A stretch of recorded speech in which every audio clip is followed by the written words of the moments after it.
तिकडे धाराशिवमध्ये पवनचक्की कंपनी आणि शेतकरी यांच्यामध्ये मोठा संघर्ष उफाळलेला आहे। पवनचक्कीचं काम करायला गेलेल्या अधिकाऱ्यांचा रस्ता शेतकऱ्यांनी अडवला। काल दिवस मावळल्यापासून शेतकरी आणि अधिकारी हे शेतातच असल्याचं कळतंय। अधिकारी जाण्याच्या रस्त्यावर शेतकऱ्यांनी काल 6 वाजल्यापासून रास्ता रोको आंदोलन सुरू केलंय आणि या संदर्भात अधिक माहिती देत आहेत आमचे प्रतिनिधी बालाजी निरफळ आपल्यासोबत जोडले गेलेले आहेत। बालाजी, काय नेमकं शेतकऱ्यांचं म्हणणं आहे? प्राजक्ता, हा वाद जर बघितलं तर खूप जुना आहे। गेल्या अनेक दिवसापासून शेतकरी जे आहे ती पवनचक्कीच्या कामाला विरोध करतात। या वाशीतील शेतकऱ्यांनी 10 दिवस जे आहे ते उपोषण जिल्हाधिकारी तहसील कार्यालयात केलंय आणि त्यावेळेस त्यांना आश्वासन दिलं होतं की तुमचा मोबदला 15 दिवसात देण्यात येईल। मात्र असं असताना देखील काल जे आहे ते पवनचक्कीचे अधिकारी जे आहेत ते शेतात जाऊन त्यांचं लाईन ओढायचं काम करत होते। सगळी यंत्रणा तिथे ते आज बसवणार होते, मात्र शेतकऱ्यांनी जे अधिकारी जाण्याचा जो मार्ग आहे त्या मार्गावरती बसून काल दिवस मावळल्यापासून जो आहे तो रास्ता रोको आंदोलन सुरू केलेला आहे। शेतकऱ्यांनी त्या अधिकाऱ्यांना जाण्याचा रस्ता जो आहे तो बंद केलेला आहे। त्यामुळे पर्याय नसल्यानं हे अधिकारी जे आहेत पवनचक्की कंपनीचे ते काल रात्रीपासून 24 तास झालं त्या शेतातच बसून आहेत। पोलीस प्रशासन आता त्यांची समजूत काढण्याचा प्रयत्न करते, मात्र त्याच्यातून कुठलाच मार्ग सध्या निघताना दिसत नाहीये। महसूल प्रशासनाचे अधिकारी घटनास्थळी आहेत। जे आश्वासन कंपनीनं दिलं होतं की बाबा आमचे पैसे आम्हाला जे संपादित मावेजा आहे तो दिला जाईल, मात्र ते मिळत नाही। त्याचे चेक लवकर द्या किंवा त्याचे पैसे द्या अशी मागणी जी आहे ती शेतकरी करतायत। प्रशासन मध्यस्थी करताय, मात्र त्याच्यातून मार्ग कुठं निघताना दिसत नाहीये। त्यामुळे कुठेतरी आता दुसऱ्याही शेतकऱ्यांना ह्याची माहिती मिळाल्यानंतर का दुसरेही शेतकरी जे आहेत ते घटनास्थळी धावले, त्यामुळे कुठेतरी निश्चितच तणावाची परिस्थिती निर्माण झाल्याचं पाहायला मिळतं। प्राजक्ता, बरं बालाजी, धन्यवाद या संपूर्ण माहितीसाठी।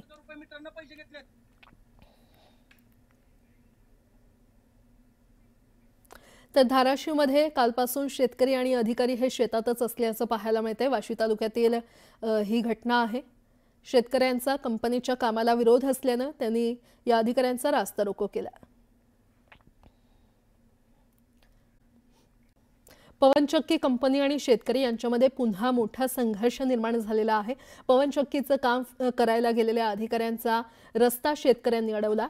काल दिवस मावळल्यापासून शेतकरी आणि अधिकारी शेतातच आहेत। अधिकारी जाण्याच्या रस्त्यावर शेतकऱ्यांनी काल 6 वाजल्यापासून रास्ता रोको आंदोलन सुरू केलं। अधिकाऱ्यांना पर्यायी रस्ता नसल्यानं अधिकारी रात्रभर शेतातच अडकून पडले। वाशी तालुक्यातील सारोळा गावात ही घटना घडली आहे। पोलीस महसूल प्रशासन देखील घटनास्थळी शेतकऱ्यांच्या कंपनीच्या कामाला विरोध तर अगोदर केलेल्या कामाचा मोबदला 8 दिवसात देतो या अगोदर शेतकऱ्यांनी आंदोलन केल्यानंतर असं आश्वासन खरं तर दिलं होतं आणि या आश्वासनाची पूर्तता न झाल्यानं शेतकरी आक्रमक झालेले आहेत। 24 तासांपासून शेतकरी आणि कर्मचारी एकाच ठिकाणी बसून मार्ग निघत नाहीये। मनसेचा 19 ऑक्टोबरला मेळावा होणार आहे। राज ठाकरे या मेळाव्यामधून काय बोलणार याकडे लक्ष लागलेलं आहे। निवडणूक आयोगाच्या भेटीनंतर आता राज ठाकरे मेळाव्यातून काय संबोधन करणार हे पाहणं महत्त्वाचे ठरणार आहे। गोरेगावच्या नेस्को सेंटरमध्ये या मेळाव्याचं आयोजन करण्यात आलेलं आहे। सर्व मनसे पदाधिकाऱ्यांना येण्याच्या सूचना देण्यात आलेल्या आहेत आणि या संदर्भात अधिक माहिती देत आहेत आमच्या प्रतिनिधी प्रणाली कापसे आपल्यासोबत जोडल्या गेलेल्या आहेत। प्रणाली, गटाध्यक्ष आणि बीएलओ यांचा हा मेळावा आहे ज्यामध्ये मनसे अध्यक्ष राज ठाकरे हे सगळ्या बीएलओंना म्हणजे बूथ लेवल एजंट जे आहेत मनसेचे खूप मोठ्या प्रमाणावर यावेळेला स्थानिक मुंबई महानगरपालिका किंवा त्या व्यतिरिक्त इतर स्थानिक स्वराज्य संस्था ज्या आहे ह्याच्यासाठी मोठ्या प्रमाणावर मनसेनं बीएलओंची नेमणूक केलेली आहे। बीएलओ म्हणजे कोण तर जे प्रत्येक जी मतदार यादी असते ज्या यादीमध्ये 800 ते 1200 नावं असतात, असं प्रत्येक 10 ते 12 कुटुंबाच्या मागे एक बीएलओ नेमण्यात आलाय। खूप मोठ्या प्रमाणात जवळपास 10,000च्या वरती बीएलओ जे आहे ते मनसेच्या वतीनं नेमणूक करण्यात आलेले आहे आणि यांच्या सगळ्यांचा हा मेळावा घेण्यात येणार आहे। नेस्को इथं हा मेळावा घेतला जाणार असल्याची तुर्तास माहिती मिळते आणि मनसे अध्यक्ष राज ठाकरे स्वतः या मेळाव्याला संबोधित करणार आहेत। त्यामुळं आता कालच आपण बघितलं की एक शिष्टमंडळ निवडणूक आयोगाला भेटून आलेलं आहे ज्याच्यामध्ये महत्त्वाची भूमिका मनसे अध्यक्ष राज ठाकरे यांनी बजावलेली होती। या पार्श्वभूमीवर नेमकं आता या बीएलओंना काय मार्गदर्शन केलं जातं, कारण बीएलओंचं जे काम असतं हे निवडणुकीशी संबंधित काम आहे आणि मतदार याद्या या सगळ्यात महत्त्वाची बाब असताना त्याकडे मोठ्या प्रमाणावर दुर्लक्ष केलं जात असल्याचं आपल्याला बघायला मिळालं। म्हणूनच आता हा जो मेळावा होणार आहे या मेळाव्यामध्ये मनसे अध्यक्ष आपल्या बीएलओंना काय सांगतात हे बघणं अत्यंत महत्त्वाचं ठरणार आहे। बरं प्रणाली, धन्यवाद या संपूर्ण माहितीसाठी। तर एक अतिशय महत्त्वाची बातमी, कांद्याला कवडी मोल भाव मिळत असल्यानं शेतकरी हवालदिल झालाय। बराकीत साठवून ठेवलेला कांदा सडून खराब झाल्यानं शेतकऱ्यांवरती कांदा अक्षरशः उकिरड्यावर फेकून देण्याची वेळ आली आहे। त्यामुळे शेतकऱ्यांकडून कांद्याला प्रति किलो 10 रुपये अनुदान देण्याची मागणी केली जाते। याच नुकसानग्रस्त कांदा उत्पादक शेतकऱ्यांच्या व्यथा जाणून घेतल्यात आमचे प्रतिनिधी सचिन तोडकर यांनी। आपल्यासोबत काही शेतकरी आहेत, काय सांगाल? खरं तर तुम्ही कष्टाने पिकवलेला कांदा आता बराकीत सडण्यास सुरुवात झाली आहे। गेले 6 महिन्यापासून कांद्याचा पीक आम्ही आरणीमध्ये साठवून ठेवलं होतं। कुठेतरी सणावाराला म्हणा, कुठं दसऱ्याला, दिवाळीला कुठेतरी 2 रुपयाची आशा होती।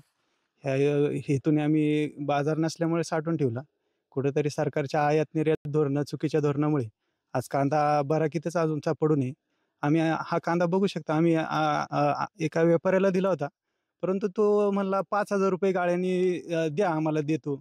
पण ते फोडल्यावरती अक्षरशः त्याच्या भरण्याचेच याच्यात नसल्यामुळे व्यापाऱ्यांनी तसाच माल आज आरणीमध्ये ठेवलाय। आज आम्हाला तो उचलायला खर्च आज तो सुधील आमच्या जवळ सुद्धा आत्ता पण नाही। म्हणून कुठेतरी सरकारने जर कांद्याला अनुदान जर शेतकऱ्याला जर दिले तर शेतकऱ्याची खरंच दिवाळी ही गोड होईल। फक्त शेतकऱ्यांनी खाणाऱ्याचा विचार न करता पिकवणाऱ्याचाही कुठेतरी विचार केला पाहिजे। जर पिकवणारा जर जिवंत राहिला तरच इथून पुढे शेती ही जर तरुण पिढीला जर करायची असेल तर कुठेतरी तरुण शेतकऱ्यांचा पण विचार सरकारने केला पाहिजे। खरं तर तरुण शेतकऱ्यांचा विचार सरकारने केला पाहिजे। जुनाच कांदा सडायला लागलाय, आता त्यानंतर नवीन कांद्याच्या लागवडीची परिस्थिती कशी राहील? ह्या वर्षी जुन्या कांद्याला मार्केट नाही, या दसऱ्याला वाढन, दिवाळीला वाढन, अजून बाजार वाढला नाही।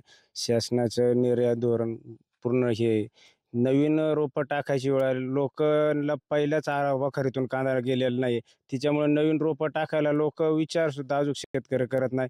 कारण का पहिला जुना वखारीतला कांदा अजून खपलाच नाही, नवीन रोप टाकायचं म्हणलं तर परत भांडवल आलं।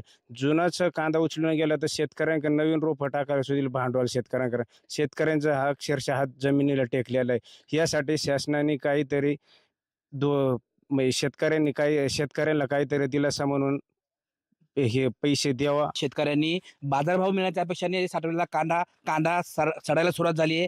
शेतकऱ्याला बाजारभाव मिळत नाही, सडलेला कांदा शेतकऱ्याकडे फेकून देण्याची वेळ येते। तर दुसरीकडे बेंगलोर साईडला नवीन कांदा मार्केटला आल्यामुळे जुन्या कांद्याचे बाजारभाव वाढण्याच्या आशा आता मावळल्यात। त्यामुळे शेतकऱ्यांनी सरकारकडे कांद्याला 10 रुपये अनुदान देण्याची मागणी केलेली आपल्याला पाहायला मिळत आहे। सचिन तोडकर, न्यूज 18 लोकमत, शिरूर, पुणे।